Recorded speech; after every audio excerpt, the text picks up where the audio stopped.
Hello friends, welcome back to living loud with Rijul. ഇന്ന് കർണാടകയിൽ തന്നെ ഏറ്റവും ഫേമസ് ആയിട്ടുള്ള ഒരു വെള്ളച്ചാട്ടമുണ്ട്. ചിക്മംഗ്ലൂർ ഡിസ്ട്രിക്റ്റിലാണ്. അവിടേക്കാണ് ഞങ്ങൾ പോകുന്നതും ആ ലൊക്കേഷനാണ് ഇന്നത്തെ വീഡിയോയിൽ കാണിക്കുന്നത്. ആ വാട്ടർഫാൾസിൻ്റെ പേരാണ് ജെറി ഫാൾസ്. ഇതിന് വേറൊരു പോപ്പുലർ പേരുകൂടിയുണ്ട്, ബട്ടർ മിൽക്ക് ഫാൾസ്. അപ്പോൾ നിങ്ങൾ ഒരു ഐറ്റിനറി പ്ലാൻ ചെയ്യുന്ന സമയത്ത് ചിക്മംഗ്ലൂരിൽ ഈ വാട്ടർഫാൾസും കൂടി ഡെഫിനറ്റ്ലി പോകണം. കാരണം നല്ല നാച്ചുറൽ ബ്യൂട്ടിയുള്ളൊരു സ്ഥലമാണ്. ജെറി ഫാൾസിലേക്ക് പോകുമ്പോൾ ലാസ്റ്റ് ഒരു 5 കിലോമീറ്റേഴ്സ് എന്ന് പറയുന്നത് ഓഫ് റോഡാണ്. അവിടെ പ്രൈവറ്റ് വെഹിക്കിൾസ് അലൗഡ് അല്ല. ഓഫ് റോഡിലേക്ക് യാത്ര ചെയ്യുന്ന ജീപ്പ് തന്നെ ഉണ്ട്. അവിടെ നമുക്ക് ഹയർ ചെയ്താൽ മതി. അന്ന് ഞങ്ങൾ പോകുമ്പോൾ ഒരു 800 റുപ്പീസാണ് ചാർജ് ചെയ്ത്. വല്ലാത്തൊരു ഓഫ് റോഡ് തന്നെയായിരുന്നു. കാരണം എന്ന് വെച്ച് കഴിഞ്ഞാൽ റോഡ് വീതിയില്ല. അപ്പോൾ ജീപ്പൊക്കെ ആണെങ്കിൽ എന്ന് പറഞ്ഞാൽ അവർക്ക് എക്സ്പെർട്ടൈസ് ആയതുകൊണ്ടായിരിക്കാം ഭയങ്കര റാഷായിട്ടൊരു ഡ്രൈവ് നമുക്ക് ഫീൽ ചെയ്തിരുന്നു. അതുപോലെ തന്നെ ഞാൻ നേരത്തെ പറഞ്ഞിരുന്ന ഒരു 5 കിലോമീറ്റർ ഓഫ് റോഡാണെന്നുള്ളത്. ഇപ്പോൾ ഈ ഓഫ് റോഡിൽ പോകുന്ന സമയത്ത് ഈ സമ്മർ സീസൺ ആണെന്നുണ്ടെങ്കിൽ നല്ല പൊടി ഉണ്ടാവും. അപ്പം പറ്റുമെങ്കിൽ ഒരു സ്കാർഫ് പോലെ എന്തെങ്കിലും ക്യാരി ചെയ്താൽ ബെറ്ററാണ്. പിന്നെ ആ ഓഫ് റോഡ് പോകാൻ വേണ്ടിയിട്ടുള്ള ഒരു അടുത്ത ഓപ്ഷൻ എന്ന് പറയുന്നത് ട്രക്കിംഗ് ആണ്. പക്ഷേ ട്രക്കിംഗ് എല്ലാവർക്കും അത്രയും ദൂരം പോകാൻ ചിലപ്പോൾ പറ്റിയെന്ന് വരില്ല. അപ്പം അങ്ങനെ ഒരു ഓപ്ഷൻ കൂടി നമുക്ക് വേണമെങ്കിൽ ട്രൈ ചെയ്യാം. ഈ ജെറി വാട്ടർഫാൾസിന് ചുറ്റും ഡെൻസ് ഫോറസ്റ്റും അതുപോലെ കോഫി പ്ലാന്റേഷൻസ്, പിന്നെ അതുകൂടാതെ ഭയങ്കര നേച്ചറിൻ്റെ ഭയങ്കര ഒരു പ്രകൃതിദത്ത അന്തരീക്ഷം അവിടെയുണ്ട്. ജെറി വാട്ടർഫാൾസിലേക്ക് ചിക്മംഗ്ലൂർ ടൗണിൽ നിന്ന് 24 കിലോമീറ്റർ ഉണ്ട്. അതുപോലെ ഏറ്റവും അടുത്ത റെയിൽവേ സ്റ്റേഷൻ എന്ന് പറയുന്നത് കദൂർ ജംഗ്ഷനാണ്, 57 കിലോമീറ്റർ. അതുപോലെ ഏറ്റവും നിയറസ്റ്റ് എയർപോർട്ട് എന്ന് പറയുന്നത് മാംഗ്ലൂർ എയർപോർട്ടാണ്, 150 കിലോമീറ്റർ ഉണ്ട്.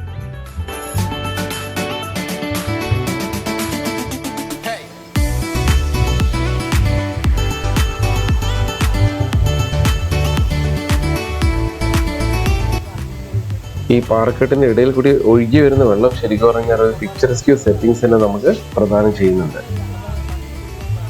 ഈ ജെറി വെള്ളച്ചാട്ടം ഭയങ്കര ഉയരമുള്ളൊരു വെള്ളച്ചാട്ടമല്ല, പക്ഷേ അതിന് വിശാലവും നുരയും നിറഞ്ഞ ഒഴുക്കിലും വളരെ പേരുകേട്ടതാണ്.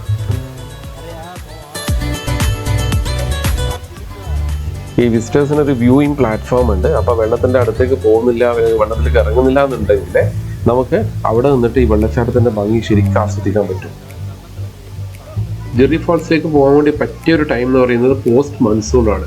അതായത് ഓഗസ്റ്റ് തൊട്ടിട്ട് ഏതാണ്ട് ഒരു ജാനുവരി വരെയാണ്. ഫോട്ടോസൊക്കെ എടുക്കാൻ താല്പര്യമുള്ളവർക്ക് അല്ലെങ്കിൽ പ്രൊഫഷണൽ ഫോട്ടോഗ്രാഫർമാർക്ക് ശരിക്കും ഒരു അവിസ്മരണീയമായ ചില ചിത്രങ്ങൾ ക്ലിക്ക് ചെയ്യുന്ന നിരവധി അവസരങ്ങൾ ഈ സ്ഥലം ശരിക്കും വാഗ്ദാനം ചെയ്യുന്നുണ്ട്.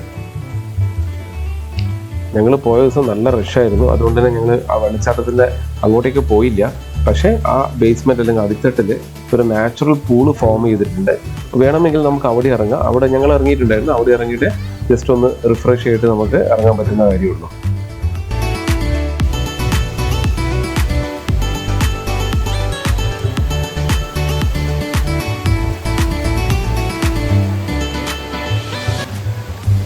ഒരു നിശ്ചിത ഉയരത്തിൽ നിന്ന് താഴേക്ക് പതിക്കുന്ന വെള്ളച്ചാട്ടത്തിന് സാക്ഷ്യം വഹിക്കുക എന്നത് എല്ലാവരും കൊതിക്കുന്ന ഒന്നാണ്.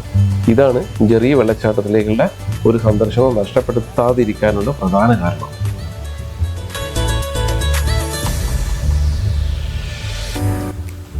അതുപോലെ പിന്നെ ശ്രദ്ധിക്കേണ്ട ഒരു കാര്യം എന്ന് പറഞ്ഞാൽ എന്തായാലും നമ്മുടെ കയ്യിൽ മൊബൈലൊക്കെ ഉണ്ടാവും, അല്ലെങ്കിൽ ക്യാമറ ഉണ്ടാവും.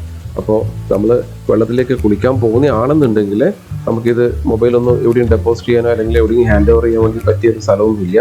അപ്പം കൂടിയുള്ള ഏതെങ്കിലും ഒരാൾ പുറത്ത് നിന്നിട്ട് മൊബൈലും അതുപോലെ തന്നെ നമ്മുടെ പിന്നെ ക്യാഷോ എന്തെങ്കിലും ഉണ്ടെങ്കിൽ അവരെ ഹാൻഡ് ഓവർ ചെയ്തിട്ട് പോകാനുള്ള ഒരു പൊസിഷൻ മാത്രമേ അവിടെയുള്ളൂ.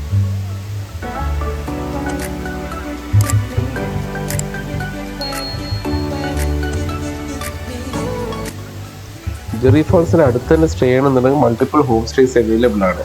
ഇനിയല്ല കുറച്ചുകൂടി വലിയ റിസോർട്ട് അല്ലെങ്കിൽ ഹോട്ടൽ ടൈപ്പ് വേണമെന്നുണ്ടെങ്കിൽ ചിക്മംഗ്ലൂർ പോവുകയാണെന്നുണ്ടെങ്കിൽ ഒരു 20-30 കിലോമീറ്റർ യാത്ര ചെയ്ത് കഴിഞ്ഞാൽ ഈ പറഞ്ഞ പോലെ വലിയ റിസോർട്ട്സ് ഒക്കെ അവിടെയും അവൈലബിൾ ആണ്.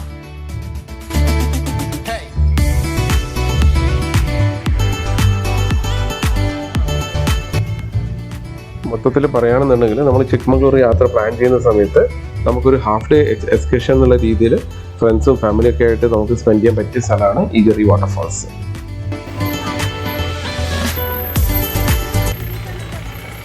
ജെറി വാട്ടർഫാൾസിലേക്ക് പോകുമ്പോൾ ഒരു ട്രാവൽ ടിപ്സ് ആയിട്ട് പറയുകയാണെന്നുണ്ടെങ്കിൽ ഒരു 3-4 കാര്യങ്ങൾ ശ്രദ്ധിക്കാനുണ്ട്. ഫസ്റ്റ് എന്ന് പറയുന്നത് നമ്മൾ കംഫർട്ടബിൾ ആയിട്ടുള്ള ഷൂ തന്നെ നമ്മൾ യൂസ് ചെയ്യുക.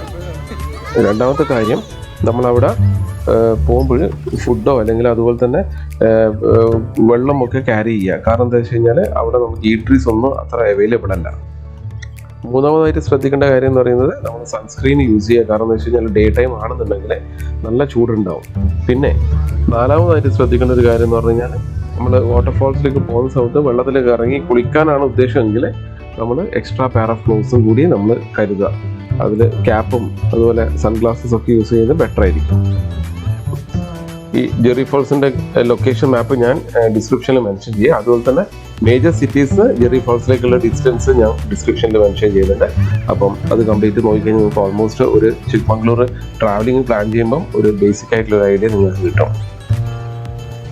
ജെറി ഫോൾസിന് അടുത്ത് തന്നെ താമസിക്കണം എന്നുണ്ടെങ്കിൽ പിന്നെ ഹോം സ്റ്റേസ് ഒക്കെ മൾട്ടിപ്പിൾ ഹോം സ്റ്റേസ് ഒക്കെ അവൈലബിൾ ആണ്.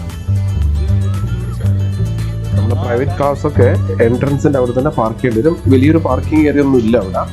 ഒന്നെങ്കിൽ റോഡ് സൈഡിൽ തന്നെ പാർക്ക് ചെയ്യുക സൈഡിൽ, ഇല്ലെങ്കിൽ കുറച്ച് ദൂരം ഡ്രൈവ് ചെയ്തിട്ട് സ്പേസ് നോക്കിയിട്ട് എവിടെയെങ്കിലും പാർക്ക് ചെയ്തിട്ട് ഓഫ് റോഡ് ജീപ്പ് ഹയർ ചെയ്തിട്ട് ഈ ജെറി ഫോൾസിലേക്ക് പോവാം.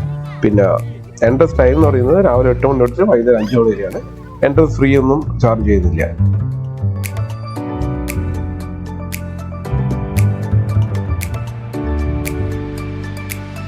ഞങ്ങൾ ജെറി ഫോൾസ് പോയിട്ട് പുറത്തേക്ക് ഇറങ്ങുമ്പോഴേക്ക് ഏതാണ്ട് ഉച്ച സമയമായിരുന്നു. അപ്പോൾ അടുത്ത് തന്നെ അങ്ങനെ വലിയൊരു ഹോട്ടൽസ് ഒന്നുമില്ല, പക്ഷെ എന്നാലും കുഴപ്പമില്ലാതെ കുറേ റെസ്റ്റോറൻറ്റ്സ് ഒക്കെ ഉണ്ട്. ചെറുതാണെങ്കിലും ഫുഡ് കുഴപ്പമൊന്നുമില്ലായിരുന്നു. നമുക്ക് അടുത്ത് തന്നെ നല്ല ഫുഡ് കിട്ടി.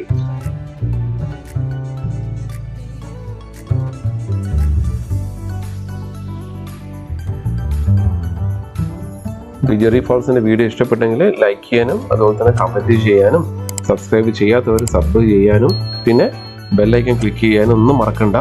അപ്പോൾ നമ്മൾ അടുത്ത് തന്നെ പുതിയൊരു വീഡിയോ ആയിട്ട് വരുന്നതായിരിക്കും. So thank you all for watching. So see you soon. Bye. Take care.